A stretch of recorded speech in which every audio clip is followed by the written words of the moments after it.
Hello everybody, welcome to Sensible Fitness. My name is Ashish and in today's video, yes, you read the title right, here's why your results don't really matter.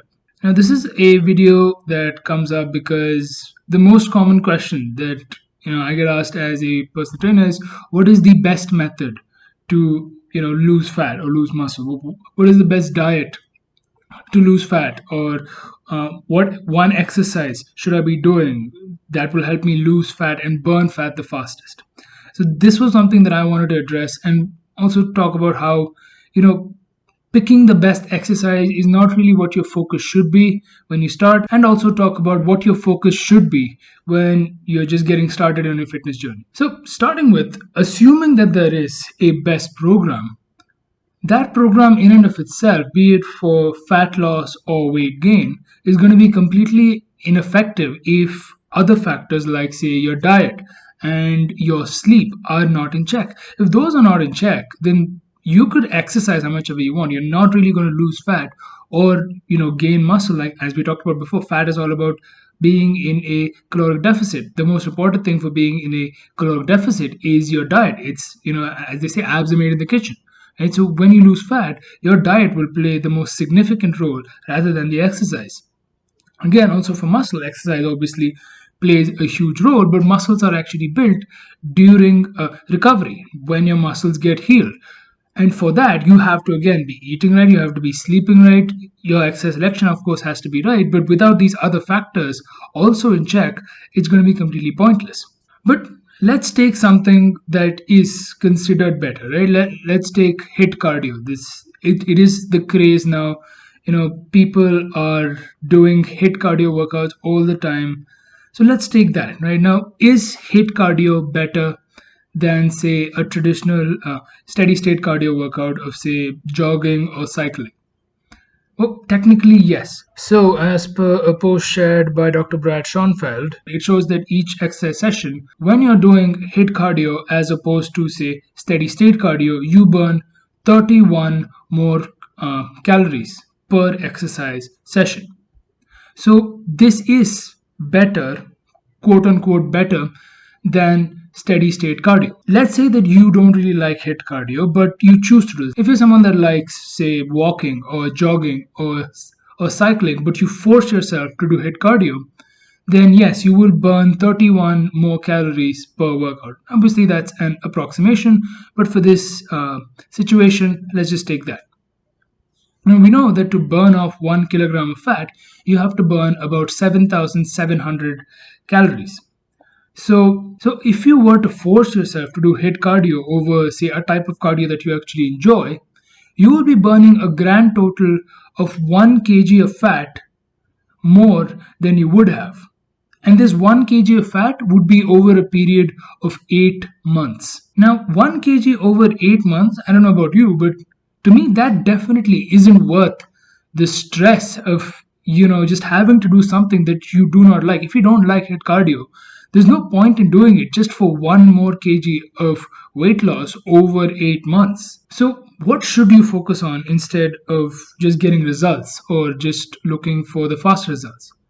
Well, you should focus on consistency. You should focus on building habits. So, instead of HIIT, do whatever you enjoy when you're starting out. If it's Zumba, just do that. If it's walking, that's the most simplest exercise that you can do. And you should definitely, if that's what you enjoy, you should definitely do that. Whatever activity you pick something that you can actually do, something that you can actually enjoy. Going back to that HIIT cardio example, now, as we already saw, that if you were to do HIIT cardio over a period of 8 months, you might burn off 1 kg. But here's the thing, most of the people who force themselves to do HIIT cardio over something they actually enjoy won't reach that 8-month period. They won't even reach the 1-month period. They might do it for 2 weeks and then they'll just be like, well, this sucks. I don't want to do it anymore. I'm done with this. And they'll throw it to the side and they'll stop exercising because they have been forcing themselves to do something. And that is where, your biggest challenge will. Because when you're starting out, your biggest challenge will not be doing a physical exercise or fat loss or stuff like that. Fat loss in general is simple. You burn more calories than you consume, you will lose fat, end of story. Your biggest challenge will be changing your mentality from a mentality of rest and inactivity to actually wanting to go out and exercise and do some sort of physical activity. And this change will take a huge period of time now, because your body is used to inactivity. Your body is used to just sitting around eating whatever it likes. So to have to change from that to, say, a healthier diet and to move towards a more active, more fitter lifestyle, you have to give it time. And that is about 3 to 6 months. And you can do anything you want, but if you don't like it, it is almost impossible to do it for 3 to 6 months. So the only way to actually do something consistently over 3 to 6 months, because your fitness motivation will not last that long. I promise you that if you are super motivated to fitness and that's why you're saying, oh, HIIT cardio is the best, I'll do that. Trust me, your motivation will not last. Pick something you enjoy, and that will make it exciting and fun for you to actually keep going back and working out each and every day. Furthermore, because of this change, most of the gains that you do get in terms of building muscle, stuff like that, will be something called newbie gains. It is gains that you get, it is muscles that you build just because you're lifting a new weight, is because you're putting pressure on your muscles. So whatever kind of program you pick, be it full body, bro splits, push pull leg, any kind of split that you do, you will still be gaining muscle because you're putting pressure on your muscles that really haven't had any kind of pressure put on them for many years. So that first 3 to 6 month period when it comes to fat loss or muscle building will literally be because you're putting pressure on your body will react to it regardless of whatever method you're doing. As long as you're following a scientifically backed method, for example, it doesn't matter what diet you're doing, as long as you're in a caloric deficit, you will lose fat. So what method you really pick, as long as it's backed by science, doesn't really make that much of a difference when you're starting out.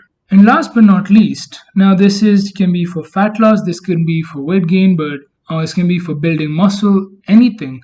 When you start, the most important thing that you should focus on, not just the results, would be your weaknesses. Years and years of not moving, years and years of inactivity will cause inert weaknesses in your body. This could be muscle tightness, or it could be some sort of genetic weaknesses as well. Now, these kind of issues should be looked after instead of just going for the most amount of fat loss or trying to gain the most amount of muscle. For long-term sustainable and a healthy journey, be it muscle building or weight loss, you have to address these issues. Now, these issues can be physical, as I already said, such as muscle imbalances or any sort of weakness in the joints or the muscles, or it could even be psychological. Body dysmorphia is, of course, a very real issue where people, no matter how they look, always feel inferior. Now, these kind of issues as well have to be addressed. Now, these issues cannot be addressed in the gym. Of course, you have to go to a therapist. But these are also weaknesses that can harm your fitness journey, that can harm your fat loss journey. So all of these should be looked after. And identifying and treating these issues is a very complex thing. And there is no one best method that you can just pick up to deal with all of these issues. And these are very complex issues, and they will need a lot of context to actually say what is a best method for you. So to come back to the original, I suppose, topic that this whole video was actually about, what is the best method? What is the best method that will give you the best results? Any method that you can do consistently that you enjoy is the best method. That is the best method for you. If you can enjoy it and it makes you feel excited about going back to the gym or going back to doing physical activity, then that is the best for you. Anything that's challenging, that's fun, and that is engaging for you is the best for you.